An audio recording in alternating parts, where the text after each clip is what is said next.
देखो की नोट है कि होलसेलर जो होता है ना मैक्सिमम यूज करता है ये सेकंड वाली टेक्निक को, क्योंकि उसने कस्टमर के साथ तो डील नहीं करना, होलसेलर ने तो रिटेलर के साथ डील करना है, तो इसलिए उसने डीलर की प्रमोशन स्टाइल को अडॉप्ट करता है। अब आता है पब्लिक रिलेशन। पब्लिक रिलेशन क्या है? एक ऐसा प्लान और सुटेबल एफर्ट है जिसके अंदर ऑर्गेनाइजेशन पब्लिक में म्यूचुअल अंडरस्टैंडिंग बनाई जाती है ऑर्गेनाइजेशन और पब्लिक के बीच में, और इस म्यूचुअल अंडरस्टैंडिंग को हमेशा मेंटेन करके भी रखा जाता है। एग्जाम्पल क्या है? स्पॉन्सरशिप, स्पेशल इवेंट बना दिए, एम्प्लॉय कोऑपरेटिव, मीडिया टूर लगा दिए, प्रेस टूर लगा दिए, स्पीकिंग एंगेजमेंट होगी, फिलेंथ्रोपी हो गई, मतलब सभी पब्लिक को अपने ही काम में क्या करना, इन्वॉल्व करना, ताकि पब्लिक का इंटरेस्ट भी बना रहे। अब देखो कुछ पॉइंट्स हैं जो मुझे करवाने हैं। एक ये डायरेक्ट मार्केटिंग का क्या होता है? डायरेक्ट मार्केटिंग का मतलब होता है चैनल एग्नोस्टिक फॉर्म है। चैनल एग्नोस्टिक फॉर्म है मतलब क्या होता है कि जो सेलर होता है वो direct mail, mobile, telemarketing, voice mail के थ्रू डायरेक्ट रिस्पॉन्स लेता है। टीवी कैटलॉग मार्केटिंग भी इसको कहा जाता है। जैसे कई बार हमारे पास फोन आता है ना कि मैम बजाज फाइनेंस से बोल रही हूँ, मैं एलके होंडा से बोल रही हूँ, ये स्कीम आई है आप लो, मैं इस एचडीएफसी बैंक से बोल रही हूँ, लोन की स्कीम आई है। तो इसको क्या बोलते हैं? डायरेक्ट। जब सेलर और कस्टमर को डायरेक्ट रिलेशनशिप होता है without the use of any agent. Next है हमारा Potter 5 forces model. Potter 5 forces model को यूज किया जाता है ताकि टूल्स है ताकि अंडरस्टैंडिंग किया जा सके competitions of your business environment for identify your strategy potential profitability. Michael Porter ने दिया था इसको। वैल्यू चेन मॉडल भी कहा जाता है। इसमें देखा जाता है कि हमारी अपने कॉम्पिटिटर से हम अपने कॉम्पिटिटर से ज्यादा कितने मजबूत है। इस चीज को क्या किसे पता चलेगा? पॉटर 5 मॉडल्स के बेस पर पता चलेगा कि हम अपने कॉम्पिटिटर से कितने ज्यादा मजबूत है। इसको पॉटर ने दिया था, हार्वर्ड बिजनेस स्कूल में दिया था 1979 में। 5 फोर्सेस बताए थे जिसकी थ्रू हम जान सकते हैं कि हम अपने कॉम्पिटिटर से कितने ज्यादा स्ट्रेंथफुल है। कौन कौन से 5 फोर्सेस हमें बताएंगे? कॉम्पिटिटिव राइवल, हमारे मार्केट के अंदर कितने कॉम्पिटिटर राइवल हैं। सप्लायर की पावर क्या है? बायर की पावर क्या है? Threats of substitution, threats of new entry. पांचों कर लेना। पांचों में से एक क्वेश्चन जरूर आता है कि पांचों में से बताओ कि पोर्टर 5 फोर्सेस मॉडल में क्या चीज अप्लाई नहीं होती। कंपटीशन की rival, supply power, buying power, threats of substitution और threats of new entry. Next आता है मार्केट सेगमेंटेशन। मार्केट सेगमेंटेशन का मतलब क्या होता है? मार्केट को डिफरेंट डिफरेंट पार्ट्स में डिवाइड करना और उसके हिसाब से ही मार्केटिंग एक्टिविटीज करना एवरी पार्ट के नेचर के। तो इसमें क्या होता है? मेन इसमें क्या होता है कि नीड्स एंड टेस्ट के अकॉर्डिंग मार्केट को सेगमेंट मतलब टुकड़ों में डिवाइड किया जाता है। और ये टुकड़े किसके हिसाब से बनाए जाते हैं? उनकी टुकड़े मतलब मार्केट के सेगमेंट मेजरेबल होने चाहिए, सस्टेनेबल होने चाहिए, एक्सेसिबल होने चाहिए, डिफरेंट होने चाहिए और इसके अलावा क्या है मतलब इस अरेंज आसानी से किया जा सके, प्रोडक्ट की डिमांड के नेचर के अकॉर्डिंग बनाए जाने चाहिए और हर जनरल फैक्टर को कंसीडर करके बनाए जाने चाहिए। मतलब अरेंजेबल होने चाहिए, मनी मैन पावर को ध्यान में रखकर अरेंजेबल, जिनको आसानी से अरेंज किया जा सके, ऐसे मॉडल होने चाहिए। ठीक है।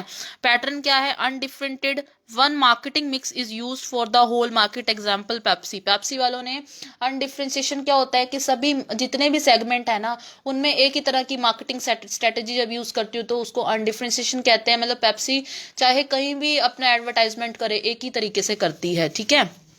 नेक्स्ट देखो डिफ्रेंसिएशन में क्या होता है? सेल के अलग अलग मेथड हर सेगमेंट में यूज किए जाते हैं सेल्स के, या सेल्स और इसका मेन पर्पस क्या होता है डिफ्रेंसिएशन का? सेल को इंक्रीज करना। मार्केटिंग में different methods use in every segment. ठीक है। कंसंट्रेटेड क्या होता है? पर्टिकुलर सेगमेंट पर ध्यान दिया जाता है। कस्टमर सेंटर क्या होता है? कस्टमर की नीड्स को ध्यान में रखकर क्या की जाएगी? मार्केटिंग की जाएगी एवरेज सेगमेंट में। बेसिस क्या है मार्केट सेगमेंटेशन के? डेमोग्राफिक सेगमेंटेशन या कस्टमर सेगमेंटेशन। इसमें age, sex, religion, income, education को देखकर सेगमेंट बनाए जाएंगे। जियोग्राफिकल में एरिया, पॉपुलेशन और डेंसिटी को देखकर। बिहेवियर में एटीट्यूड, कस्टमर का ओकेजन देख के, बेनिफिट्स देख कर, लॉयल्टी देखकर बनाए जाएंगे। और साइकोलॉजी में लाइफ स्टाइल, पर्सनैलिटी के अकॉर्डिंग क्या बनाए जाएंगे? मार्केट को सेगमेंट में डिवाइड किया जाएगा। देखो इसमें कुछ पॉइंट्स हैं। एमआरपी लिखना जरूरी है कौन से एक्ट के according, standard of weight and measurement act 1976 के अकॉर्डिंग एवरी प्रोडक्ट के ऊपर एमआरपी लिखना जरूरी है। मिडल मैक्सिमाइजेशन का इंपॉर्टेंट फंक्शन गैदरिंग इन मार्केट इंफॉर्मेशन। जो मिडल मैन जो होता है ना, मिडल मैन जो एजेंट होते हैं, उनका मेन मोटिव क्या होता है, मार्केट की इंफॉर्मेशन को गेन करना। हॉवर्ड और शेथ मॉडल के अकॉर्डिंग इसको मशीन मॉडल भी कहा जाता है। मैंने बताया ना हॉवर्ड शेथ मॉडल क्या था, ये कस्टमर बिहेवियर का मॉडल है। इसमें अजम्पशन किया जाता है कि कस्टमर का बिहेव क्या है, रैशनल है, वो सोच समझ के सारे डिसीजन लेता है। हायरार्ची ऑफ इफेक्ट मॉडल कौन सा मॉडल है, इसमें इनपुट दी जाती है, लोगों की परसेप्शन बनाई जाती है और उनको आउटपुट उनसे प्राप्त की जाती है। जैसे मैं आपको कुछ किसी चीज का बेनिफिट बता दिया, आपकी राय बदल गई और राय बदलने से आपका क्या आउटपुट रिजल्ट होगा, उसमें ये जाना जाता है हायरार्ची ऑफ इफेक्ट मॉडल में। ये एक एडवर्टाइजमेंट इफेक्टिवनेस टेक्निक है। लास्ट है 4 टाइप ऑफ कस्टमर बिहेवियर होता है, complex customer behaviour, dissonance, recognization, buying behaviour. Complex human behaviour का मतलब क्या है, एक्सपेंसिव, सेल्फ एक्सपेंसिव, कभी कभी खरीद जाते हैं, रिस्की, रैशनल, क्या है इसमें कॉम्प्लेक्स ह्यूमन बिहेवियर का मतलब क्या है, जो कंज्यूमर होते हैं कभी कभी तो वो बहुत एक्सपेंसिव चीज खरीद लेते हैं, कोई कभी कभी वो कम एक्सपेंसिव चीज खरीदते हैं, ठीक है, कभी कभार तो वो बहुत महंगी चीज खरीद लेते हैं, कभी वो कम एक्सपेंसिव चीज खरीदते हैं, कभी वो रिस्क पर ध्यान देते हैं, कभी वो रैशनल डिसीजन ले लेते हैं। कॉम्प्लेक्स मतलब जिनको समझ पाना मुश्किल है, कभी वो हाँ कर देंगे, कभी वो ना कर देंगे। डिसोलेंस रिडक्शन बाइंग बिहेवियर में क्या होगा, वो इसमें यूज करने के बाद हमें लगता है इसमें कमी है। डिसोलेंस मतलब क्या है, हमें जैसे हम कोई चीज देखते हैं, लक्स का प्रोडक्ट देखा नया आया, हमें जब एडवर्टाइजमेंट देखी तो हमें लगा कि बड़ा अच्छा है, लेकिन हमने यूज किया तो हमारी सेटिस्फेक्शन क्या हो गई, रिड्यूस हो गई।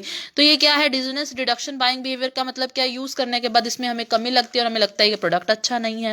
वैरायटी सीकिंग, ऐसे लोग जो वैरायटी को ध्यान रखते हैं कि अलग अलग वैरायटी हमें चीज मिले। ये तब जब प्रयोग किया जाता है जब यूनिट प्राइस लो हो, जैसे टूथपेस्ट के टाइम में हम वैरायटी सीकिंग करते हैं। हैप्चुअल बाइंग बिहेवियर का मतलब क्या है, हैप्चुअल बाइंग बिहेवियर जैसे हमारी हैबिट हो गई है कि हमने ये चीज खरीदनी है तो हम अगली बार भी वही चीज खरीदेंगे। परचेज प्रोडक्ट रेगुलर बेसिस, लो प्राइस होता है, सॉल्ट और माचिस वगैरह का हैप्चुअल बाइंग बिहेवियर उसमें यूज किया जाता है। हम एक ब्रांड से दूसरे ब्रांड पर इजिली जा सकते हैं, ठीक है। Buying behaviour, why customer buy, customer क्यों खरीदता है, एक तो वैरायटी मोटिव होता है, कई बार अमीर लोग चोंचलों के कान खरीद लेते हैं ना, तो उसको वैरायटी मोटिव, रिलैक्स के लिए भी खरीद लेता है, जैसे सिनेमा टिकट्स वगैरह हम खरीद लेते हैं। एमुलेट मतलब दूसरे से प्रभावित होकर। इमोशन, हमारी इमोशन, सोशल, वैरायटी, रिलैक्स के कारण भी, लव रोमांस वगैरह के लिए भी हम कोई चीज खरीद लेते हैं, ठीक है। हमारे जो मतलब बाइंग बिहेवियर के टाइप्स हैं, इमोशनल हो सकता है, रैशनल हो सकता है। रैशनल मतलब हम पहले सोचेंगे तब, इमोशनल मतलब भावनाओं में आकर खरीद लेंगे, ठीक है।